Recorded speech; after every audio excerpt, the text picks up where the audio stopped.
The announcement echoed through the airport as if it was bouncing inside my skull. Final boarding call for Flight 287 to Tokyo. I sat there in the cold, metallic light of Gate 42, a navy suit in a sea of sweatpants and vacation shirts.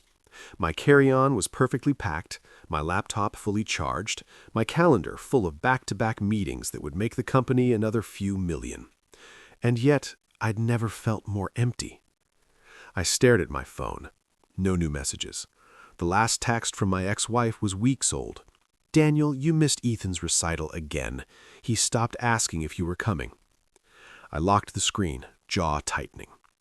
That's when I heard the smallest voice. Excuse me? Are you lost too, mister?" I looked up. In front of me stood a little girl, maybe 7 or 8, pink backpack, one shoelace untied, hair up in a slightly crooked ponytail. Her eyes were too big for her face, bright and searching, like she was trying to read my whole story in a second. "Lost?" I repeated, blinking. "No, I'm fine." She tilted her head, unconvinced. "You look like my grandpa when he forgets where he parked his car." Something in me cracked, almost a laugh, almost a tear. As she spoke, the terminal buzzed behind her. Rolling suitcases, distant announcements, golden afternoon light pouring through giant glass windows. For a moment, it felt like the rest of the world blurred, and it was just me and this tiny stranger. If you've ever had a stranger look straight through your armor and see the truth, pause this story for a second. Tell me in the comments if it changed you. And if you believe simple moments can heal deep wounds, take a moment to like, share, and subscribe to Kindness Valley so more hearts can find stories like this. I cleared my throat. "Where are your parents?" I asked. She swung her backpack around and hugged it. "Mom's at home. She's sick. I'm going to see my dad." She pointed at the departure board with a little finger. "Flight to Seattle, but then they changed the gate and, I think I lost my way a little." Her voice trembled on lost. I glanced at the board, then at her boarding pass clutched in her small hand. Airport staff, rushing around us, didn't seem to notice her. "You're on 219, I said gently. "That's the other side of the terminal. I can walk you there." Her face lit up like someone had switched on a lamp inside her. "Really? You're not too busy?" Busy. The word hit me like a slap. Images flashed in my mind, missed birthdays because of urgent meetings. My son's face on a video call, pixelated and hopeful, asking, "Dad, will you be here this time?" And me saying, "I'll try, buddy," already knowing the answer.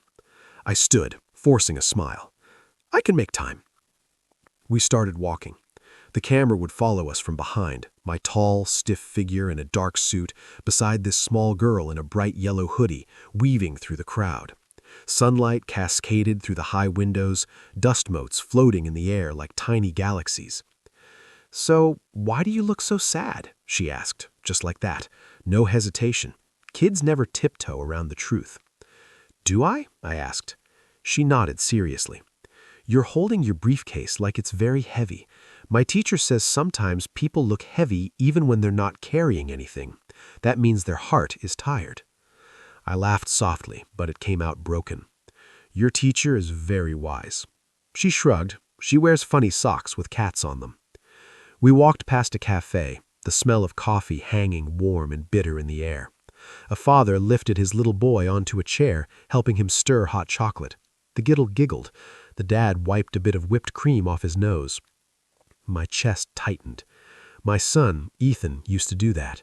He'd wait in the living room window, face pressed to the glass, every time I said I was coming early. Somewhere along the way, he stopped waiting. Somewhere along the way, I decided someday was good enough. "Do you see your dad a lot?" I asked the girl. She looked down at her sneakers as we walked. "Not really. He works far away, but he promised this time.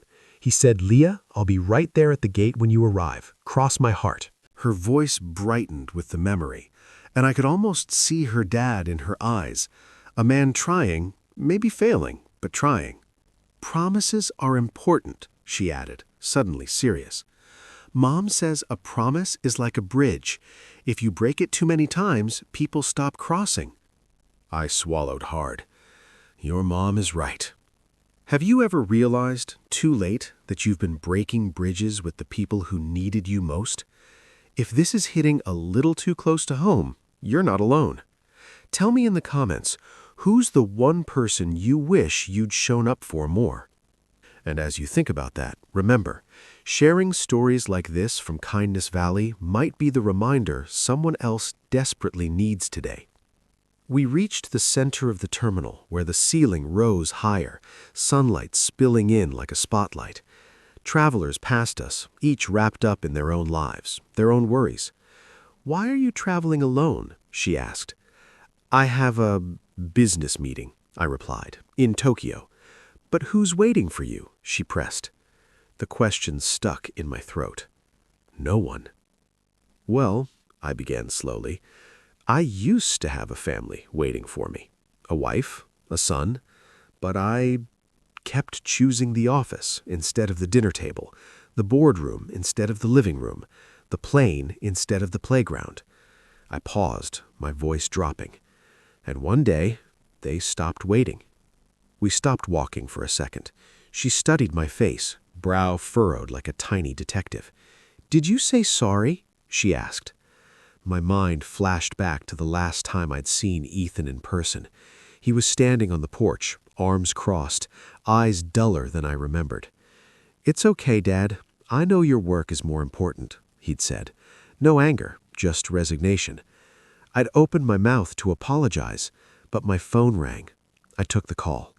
By the time I hung up, the door was closed. "No," I whispered to the girl. "I never really did." She reached out and did something that undid me completely. She took my hand. Her tiny fingers wrapped around mine with the kind of innocent trust only a child can give. "My mom says," she said softly, "it's never too late if your heart is still beating." The world went blurry. The overhead announcement about delayed flights, the clatter of heels on tile, the beeping of golf carts, all of it faded. "It's never too late," I repeated. We walked a little farther in silence, her hand still in mine, like she was guiding me through more than just the airport. "Gate 19, I said, finally, pointing ahead. "You're almost there." We stopped a few steps away so I could kneel down to her eye level. "Leah," I said, my voice unsteady, "don't let your dad forget how important promises are, okay? And if he messes up sometimes, remind him gently. Some of us need more reminders than others." She smiled, a small, knowing smile that made her look older than she was. "I remind everyone, Mom, Grandpa, even myself." She dug into her backpack and pulled out a crumpled, colorful index card. On it, in big, uneven letters, were the words, "You are not lost. You are just finding your way." She pressed it into my hand. "I made a bunch of these for people who look like you." I let out a shaky laugh. "Like me?" "Sad in the eyes," she said plainly. "Keep it, so you don't forget to find your way home." My vision blurred again, but I managed, "Thank you." An airline agent approached. "Leah? There you are," she smiled at me. "Thank you for helping her, sir. We've been looking." Leah took a few steps toward the gate, then turned around and ran back to me, wrapping her arms around my neck in a sudden hug. She whispered in my ear, "Go say sorry, mister. Bridges can be fixed." And then she was gone, swallowed up by the jet bridge and the flow of passengers. I stood there, the card in my hand, feeling the weight of every missed moment, every broken bridge, every someday I'd thrown at my family like loose change. I looked up at the departure board. Tokyo, on time. My life, completely off course. Slowly, I walked to the counter at my gate. "Excuse me," I said. "I need to cancel my flight." The agent frowned. "Sir, this is an international—" "I know," I interrupted gently. "I just need to go home instead." As I walked back through the terminal, the sunlight now poured in softer, warmer, like the world itself had shifted a degree. My steps felt different, lighter. I wasn't running towards another deal. I was finally walking back towards my son. Outside the sliding doors, I pulled out my phone, fingers trembling. I scrolled to Ethan's name and hit call. He answered on the third ring, cautiously. "Hello?" I took a breath that felt like the first honest one in years. "Hey, buddy, it's Dad. I'm at the airport, but I'm not going to Tokyo. I'm coming home, if you'll let me." Silence. Then a shaky inhale on the other end. You are?" "Yeah," I said, tears spilling over now. "And I'm not just coming home tonight. I want to start showing up, for real. I'm so sorry I haven't been there. But if your heart can give me one more chance, I promise I won't waste it." There was a long pause. Then the smallest sound, like a smile breaking through tears. "Okay, Dad," she whispered. "I'll be waiting by the window." As the camera would pull back, you'd see me step into the cool evening air outside the airport, people rushing past, taxis honking, planes roaring overhead. But for the first time in years, I knew exactly where I was going. I slipped Leah's card into my wallet, right behind a photo of Ethan I'd nearly forgotten I carried. "You are not lost. You are just finding your way." Tell me, who is the bridge in your life that deserves another chance? And what's one small step you can take today to walk back towards them? If Leah's simple kindness touched you, share this story with someone who might need a gentle reminder that it's not too late. Like this video if you believe in second chances, and subscribe to Kindness Valley so more lost hearts can start finding their way home again.